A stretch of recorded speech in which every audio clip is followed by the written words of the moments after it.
name is Merrill, and this is a program in exploring meditation rather the simple way. I had a wonderful teacher who taught me, and I'm just going to teach you all. And this teacher was very good at making things simple and precise. So it'll be a 1, 2, 3. It'll be a way for you to test meditation for yourself to see if you like it. But first, before we get into it, let me introduce our panel. Would you all say a word about yourself, maybe say your name and something you like to do in your spare time? Susan? My name is Susan, and I love to play tennis. Thank you. I'm Arthur. I'm still active in business, but in my spare time I'm exercising, reading, and doing some volunteer work. Thanks, Art.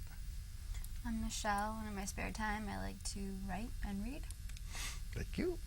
I'm Davey, and in my spare time I like to play music. Okay. And in my spare time, I like to help people learn meditation. I've been doing this for some time. This show is the second in our series, and we'll review what we did last time, so it'll be easy for you to all catch up. Sometimes, viewer, I'll be talking to you directly, and sometimes I'll be talking to our panel. But I recommend that you do just what they do, and you'll get the experience yourself. It's an experience, and that's what you want to test, to see if this experience helps you. And in what way might it help you? Let's review that first. You may remember last time I talked about moments in our lives when we felt fully alive. Like I was cross-country skiing once, and I came across a little hill. And suddenly I was filled with a feeling of expansiveness and joy, love. I don't know where it came from. It didn't last long, but it was a wonderful feeling. And many of us have had moments like that when we were just had special feelings of full aliveness. And we made a list of all the qualities on a chart. And I've done this many times, and the qualities that seem to be most common are these. That is, people when they're fully alive feel peaceful. They feel calm. They feel easy. They feel loving, not selfish at all. When we're fully alive, we feel joyous, not glum or depressed. When we're fully alive, we feel energetic, strong. We feel centered, confident, together, aware. They're good feelings. When we're fully alive, good stuff comes up. And it doesn't come up very often, but every once in a while, we'll get feelings like that rushing into us. And the interesting thing to note, well, there are two interesting things to note about it. One is that we didn't do anything to get those feelings. They just kind of came to us. I never tried to feel expansive and loving and joyous when I was skiing. I was busy skiing, and suddenly those feelings came to me. So it's interesting to note that those feelings are inside us, and every once in a while they'll bubble up. We don't do anything to earn them. You can't seek them. They're our essential nature, as it turns out, and they're inside us. The second thing to note is when they do come up, when you get feelings like this, it's then that you feel fully alive. It's then that you feel like you're fully yourself. All the other times you're not quite there, even though you may be successful or popular or good-looking or well-known. It's not quite right. We're fully alive only when these things come up. And meditation is the most efficient way I know, and I've been doing this for some time, to get access to these feelings so they come up for you more often, more fully. That is meditation, what meditation will do, as you will see as you get into it and play with it a little bit. It will relax your ordinary self, so your inner self, and the inner self of all humans is like this. I've done this with many people, many kinds, old, young, smart, not so smart, wealthy, poor, civilized, uncivilized, criminals. When they're fully alive, it's like this. This is the essence of humans. So now let's go back, and another thing we did last time is we talked about the difference between noticing what's in our mind and being lost in our mind. A lot of things go on in our lives. I'm thinking of my income tax lately. I'm thinking of getting ready for this TV show. I'm thinking there's some issues at work.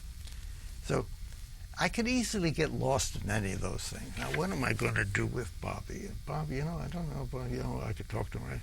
Can you see how you can get lost in something on your mind? I could just notice that on my mind is some issues with Bobby, income tax, whatever. And I could also get lost in something, and I could spin around it and stew it. And it's a big difference between getting lost in something and just noticing something on our mind. And that distinction will be useful for this next exercise that I'm going to ask you to undergo. So close your eyes and we're going to try something. Close your eyes, please. Put your hands together. It works better when you're sitting comfortable. Your hands are together and your eyes are closed. Now, I'd like you to start by becoming aware of your breathing, shifting your attention from my talk to your breathing. And you folks in the audience who are not here with us, please try this yourself so you get the experience for yourself. So be aware of the air coming in and the air going out. Just notice how the air comes in and how the air goes out. And now what I want you to do is kind of notice the things that come up to your mind without getting lost in them. And I want you to do it this way. Just want you to relax your mind and notice something that comes up. And just give it a name, like Bobby, or my car, or this afternoon, what I have to do yet.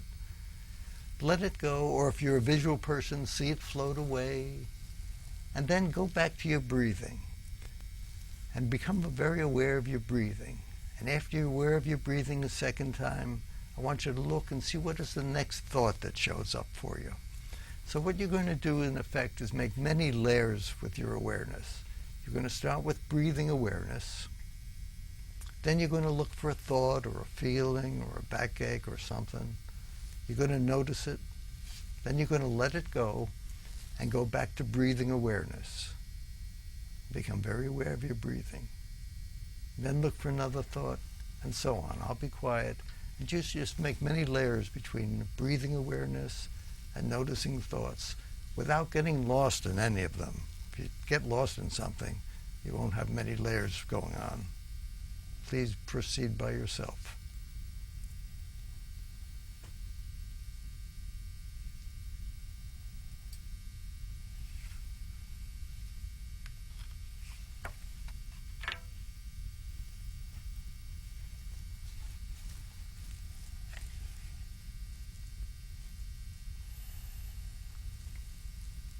Okay, please open your eyes. How was that? Was that easy enough? Any problems?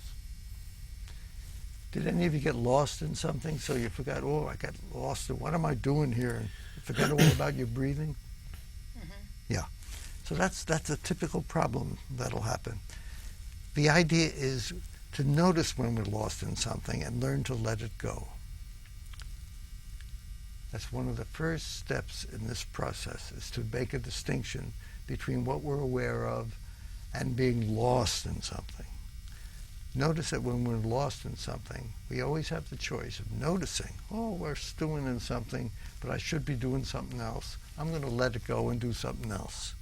And in this case, you were supposed to let it go and become aware of your breathing again. You'll get it after a while. So now, we're going to review the main breathing awareness exercise, the breathing meditation, I called it last time. And it goes like this. The first step is to center on our breathing awareness.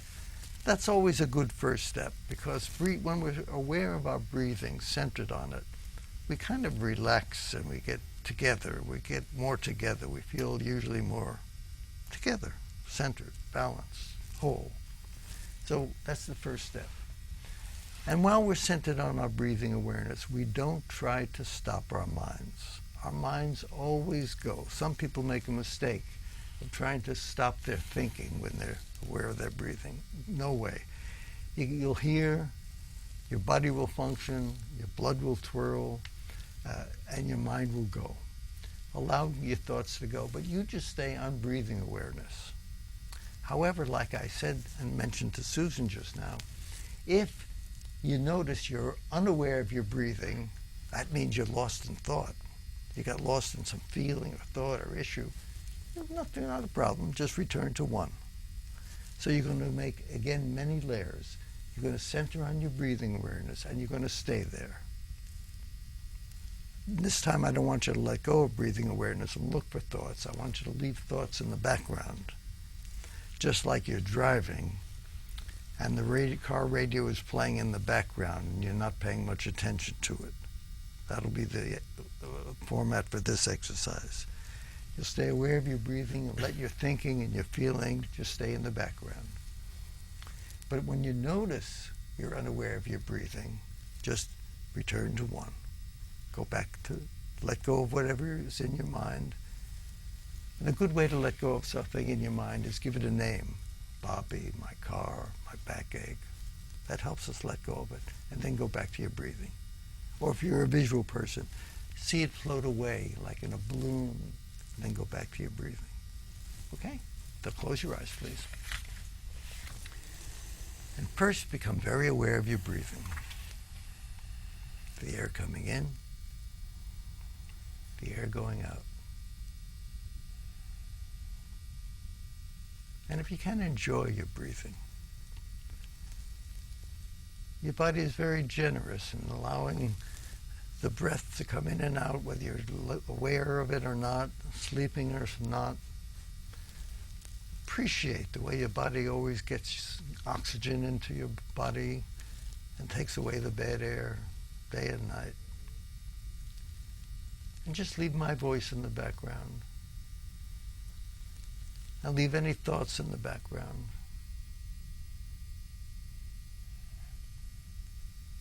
Don't try to stop your mind. Just don't get hooked on anything that shows up. Don't log into it, so to speak. Just enjoy your breathing.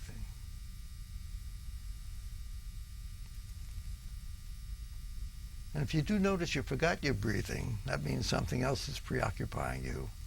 Just let it go. Go back to your breathing.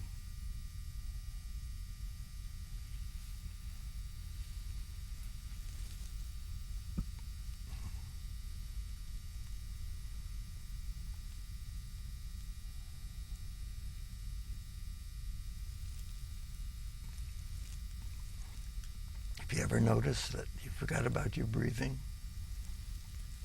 just sense what's preoccupying you, give it a name, or let it float away, and go back to your breathing.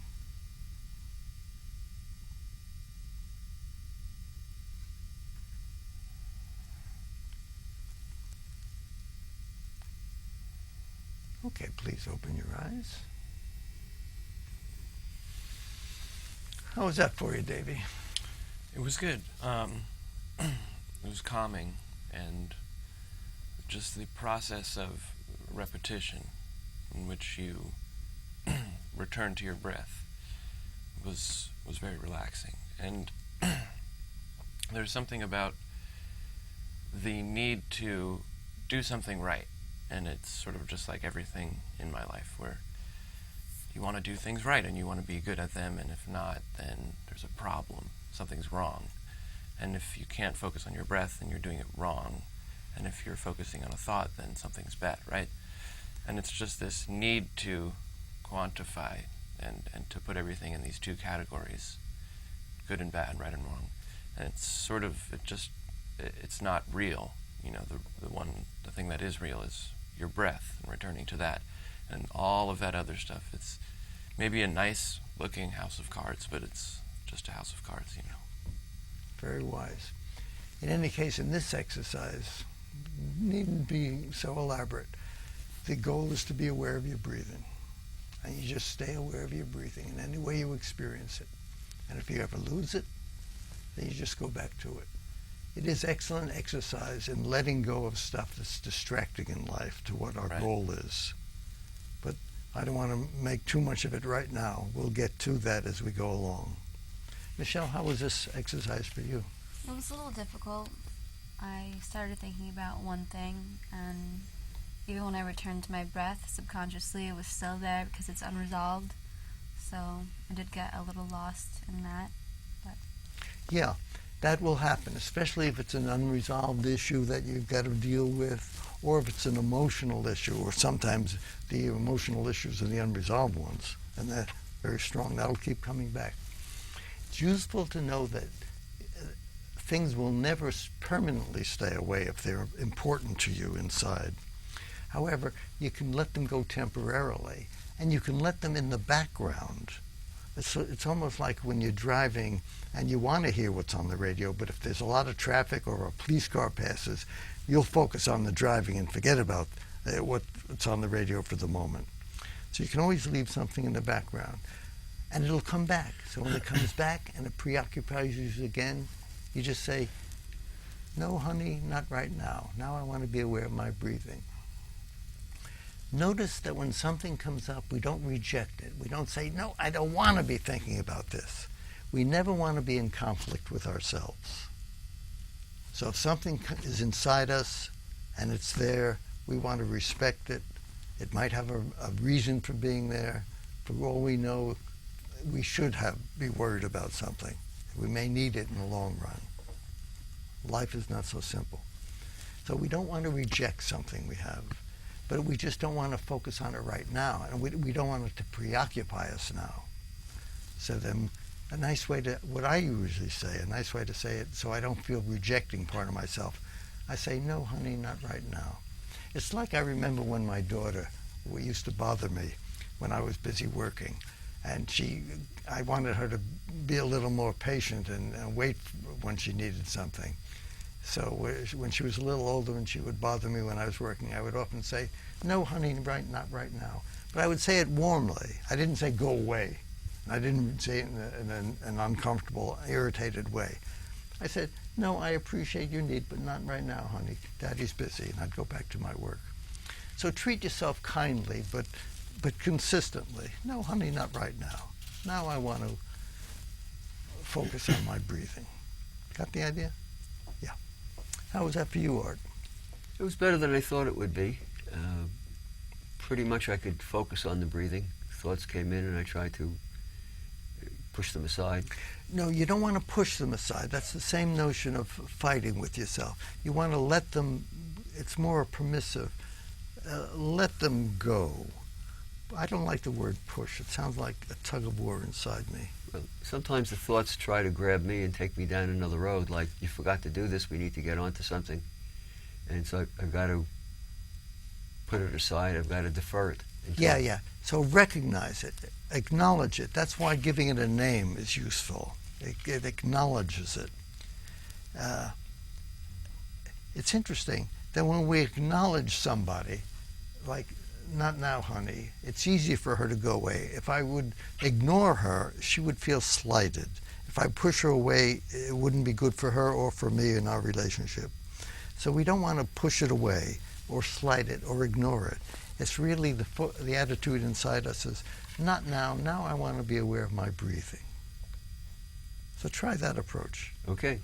Susan, how was that for you? I had it was a mixed bag on when I did acknowledge it, when I did notice it, I would come back to my breathing, and I could do it for quite a while, but then I'd lose it, and then I'd kind of get lost in it for a while.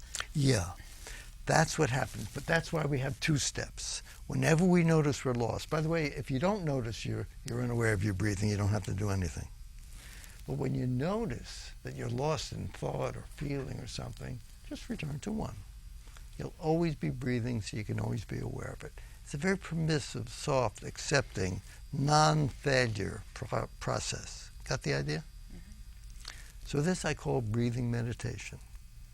And I'll give you an assignment at the end of the program to do this again on your own during the coming week. Any questions about that? Okay, there's another aspect of this that's important to try. We can use this process anytime we are stuck in an unhealthy feeling.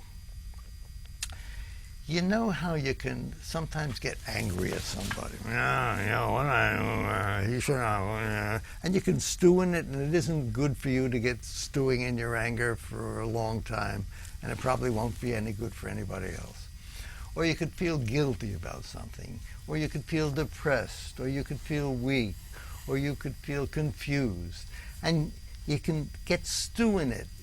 You know how you can sometimes get lost in an unhealthy feeling or thought or situation, and it's not going anyplace?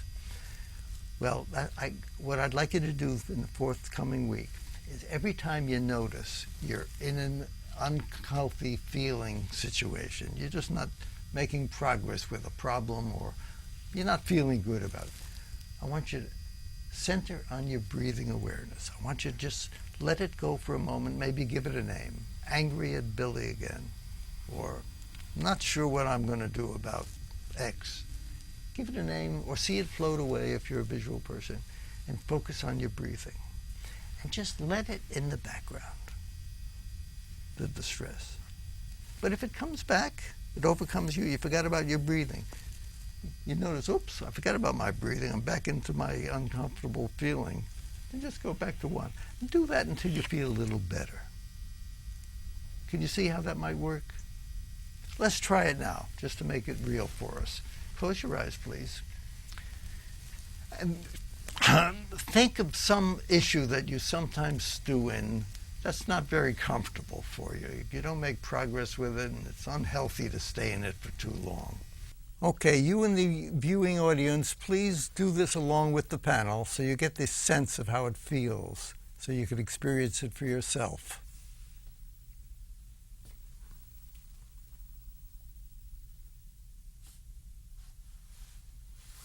Now just get yourself into your unhealthy feeling, allow that to come up, experience it fully, and then when you're feeling it fully, just give it a name or see it float away. Let it go and become very aware of your breathing, the air coming in and the air going out, the air coming in and the air going out. Just become aware of how you are now breathing. Leave the issue in the background. It may not go away, but just shift your attention to your breathing process.